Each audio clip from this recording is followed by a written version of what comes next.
O texto que eu quero ler com vocês hoje está em Gênesis 24, versículo 63 ao 67, que diz assim: E Isaque saíra a orar no campo, sobre a tarde, e levantou os olhos e olhou, e eis que os camelos vinham.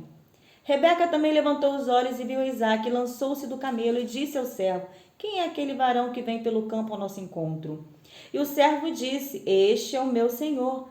Então tomou ela o véu e cobriu-se, e o servo contou a Isaque todas as coisas que fizera. E Isaque trouxe-a para a tenda da sua mãe, Sara, e tomou Rebeca e foi-lhe por mulher e amou-a. Assim Isaque foi consolado depois da morte de sua mãe. Claramente, Sara, nesse texto, já tinha morrido e Isaque estava desconsolado pela morte de sua mãe, entristecido. Abraão, sendo já avançado em idades, percebeu a necessidade de trazer uma esposa para seu filho Isaque. O tema da palavra que eu quero trazer hoje é a santificação, a missão e a glorificação da noiva. É claro que nós não vamos nos aprofundar, mas eu quero trazer algumas lições a respeito desse texto e a respeito desse contexto. O texto fala de um casamento, de Isaque e de Rebeca. A Bíblia, ela muitas vezes vai trazer o ensino através de simbologias. E nesse texto, claramente se percebe uma simbologia em que há a figura de Deus Pai, do Espírito Santo, Cristo e a noiva.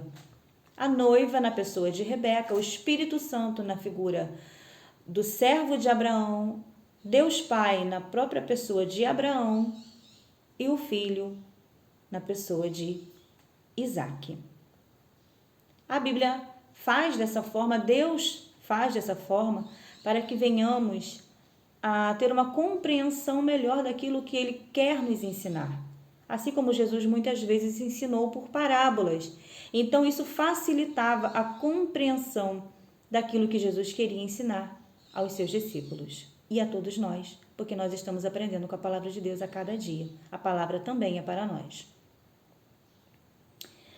Sendo Abraão já avançado em idade, ele sentiu essa necessidade de conseguir uma esposa para seu filho. Então ele chama o servo dele, o mais antigo da casa, aquele que administrava os seus bens, e propõe um juramento. E diz ao seu servo: você vai na terra da minha parentela e vai trazer de lá uma noiva para meu filho Isaque. E o servo de Abraão então questiona: mas e se essa noiva, se essa mulher não quiser vir? Abraão disse: nesse caso, então você está desobrigado do seu juramento. Então sai o servo de Abraão para a terra da Mesopotâmia, na terra de Naor, em busca de uma noiva para Isaque. Ele sai com 10 camelos, mais alguns auxiliares, e sai a buscar uma noiva para Isaque. Chegando lá, na terra na terra de Naor, ele senta junto ao poço das fontes, das águas, ajoelha os camelos na posição de beber água no bebedouro, diante do bebedouro, e faz a seguinte oração que está em Gênesis 24, versículo 14, diz assim: seja, pois, que a donzela a quem eu disser: abaixa agora o teu cântaro para que eu beba, e ela disser: bebe, e também darei água aos teus camelos, esta seja quem designaste ao teu servo Isaque, e que eu conheça nisso e que fizeste beneficência a meu senhor. Como eu disse, vamos falar de santificação, missão e glorificação da igreja. Aqui claramente a figura que tipifica o Espírito Santo está fazendo uma intercessão, uma oração pela noiva. A palavra de Deus diz que o Espírito Santo intercede junto ao Pai pela noiva, pela igreja, porque nós não sabemos orar como convém. Um dos propósitos da oração é nos levar para a vontade de Deus, não é apenas para pedir coisas. Muitas vezes as pessoas dizem: mas eu não sei orar, eu não oro muito tempo porque meus pedidos se acabam. Não, a intenção da oração nem sempre é para que venhamos receber coisas, mas é para que venhamos a nos posicionar debaixo da vontade de Deus, que é perfeita, é boa e é agradável. O Espírito Santo, ele ora pela noiva. Nesse contexto, o servo de Abraão ora por Rebeca. E qual a função do Espírito Santo na igreja? Na noiva de Cristo, o Espírito Santo, ele santifica a igreja. Santificar significa separar-se, significa separar o santo do profano. Então, o Espírito Santo, ele vem nos cuidando, nos cercando, porque não podemos andar em desobediência à palavra de Deus. Não podemos andar no conceito do mundo, temos que andar nos conceitos da palavra de Deus. Somos separados, não separados das pessoas, não precisamos nos separar das pessoas, mas temos que nos separar do sistema mundano, do pecado.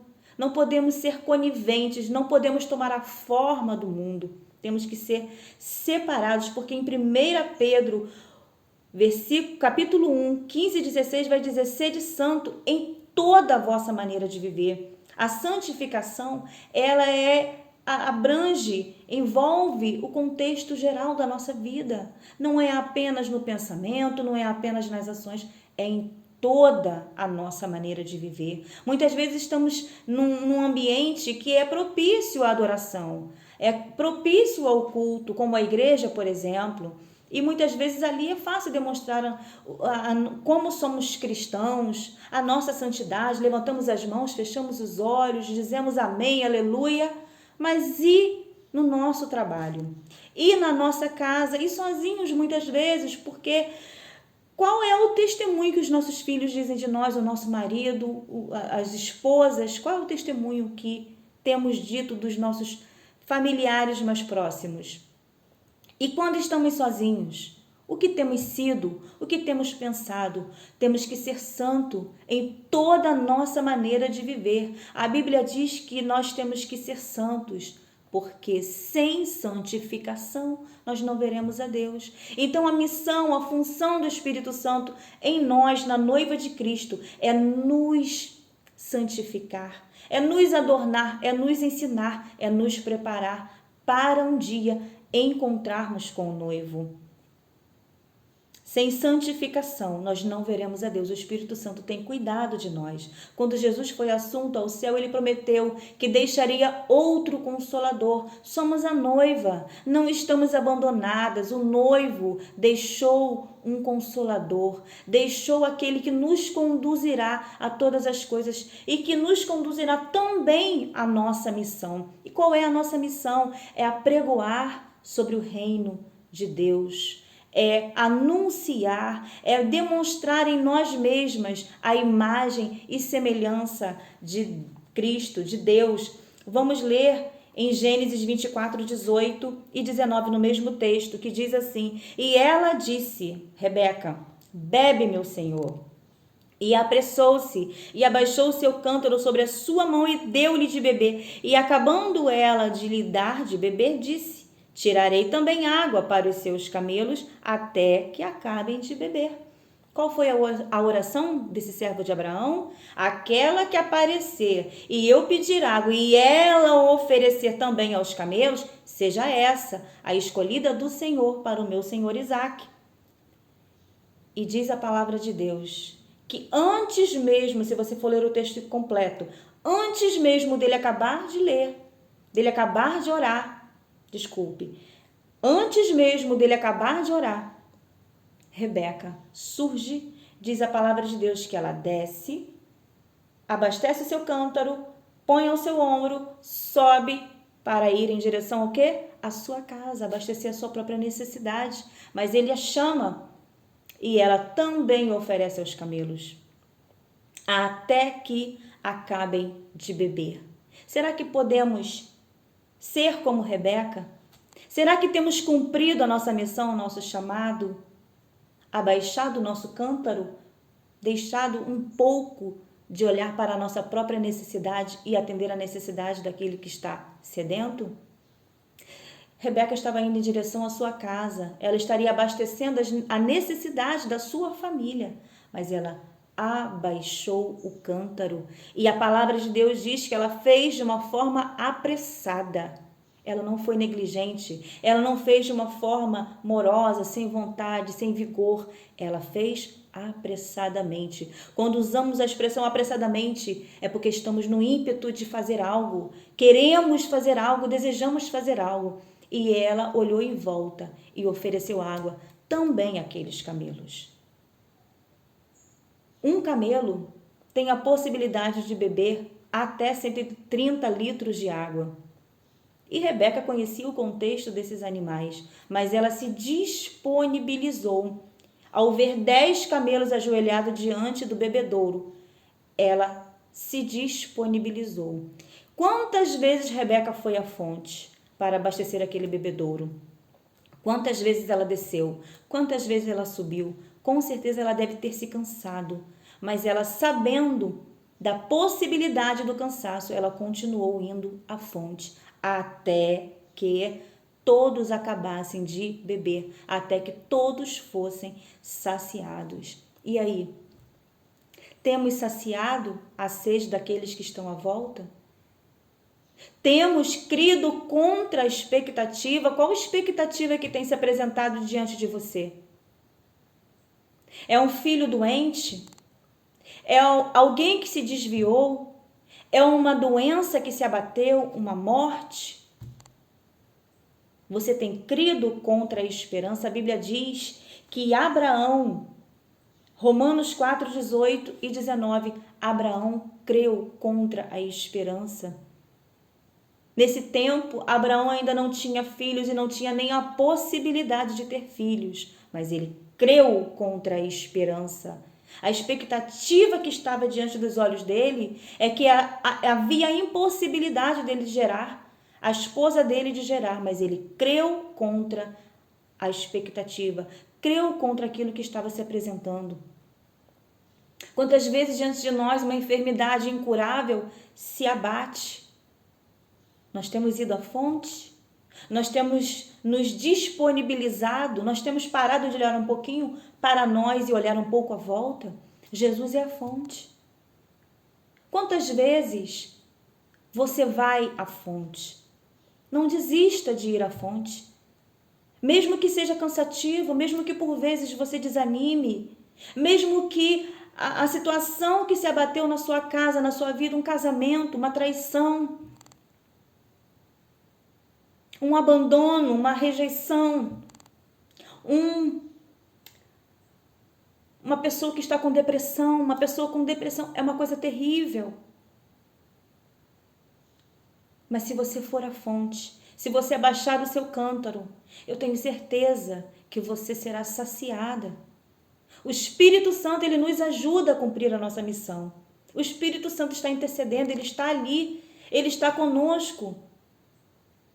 Eis que estou convosco todos os dias. Quando Jesus foi assunto ao céu, ele nos deixou outro consolador.